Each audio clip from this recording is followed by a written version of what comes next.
We're joined from Paris by John Sfakianakis, chief economist at Banque Saudi Fransi. John, thank you so much for joining us. First of all, I know it's actually very difficult to know when the turmoil will end or what impact it will have on GDP, but give us your insight into the protests that we're seeing. We're expecting Yemen to be again on the brink. Is it going to spill over to Saudi Arabia?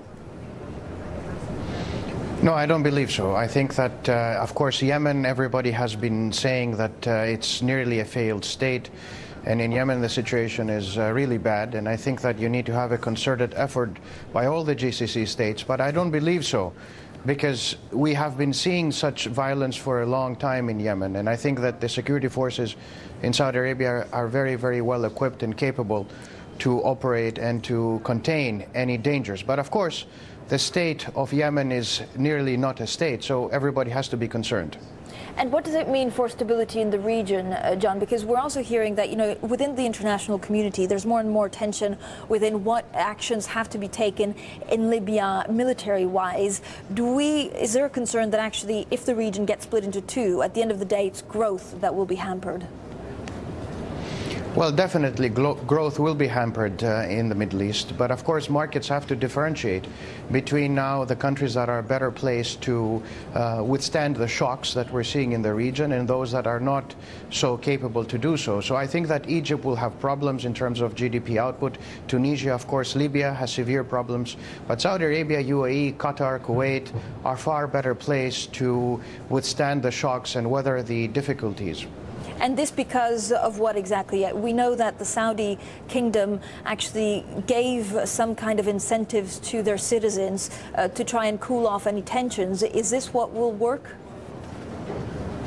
I think temporarily, yes. Over the short term, it will work. But over the medium term, everybody in the region and the Middle East as a whole has to look at reforms, and they have to look at structural changes. Certainly, oil at 100, 115 is very good news for the oil exporters, especially the Gulf oil exporters. But also they need to put in place those measures that will grow and create sustainability. So I think that is something that everybody is looking in the region, but nobody is absolved from what's happening in the region, definitely. John, what's your biggest concern for the region? Is it the price of oil that remains volatile and therefore will be very difficult for the oil-rich countries to actually, calculate the windfall? Or is it the fact that investors are spooked and therefore you're going to see less foreign direct investment coming in? Well, I think it's both. One is having oil at 115 or 120 is not necessarily good for the global economy, and I think that oil prices tend to be very exaggerated. I'm also very concerned that the world is looking at the Middle East and they're lumping everybody into the same category. Everybody is bad, volatile, unstable, and I think this is not the case with everybody. And I think that also I'm afraid that people are not differentiating. Particularly with the case of Libya, I'm concerned that the aerial attacks are not going to just stay there. We will have to, the Western world, the community and the international community has to be involved more in terms of ground troops in order to fix the problem. Yeah, John, so many questions left unanswered and so many concerns. John Sfakianakis there.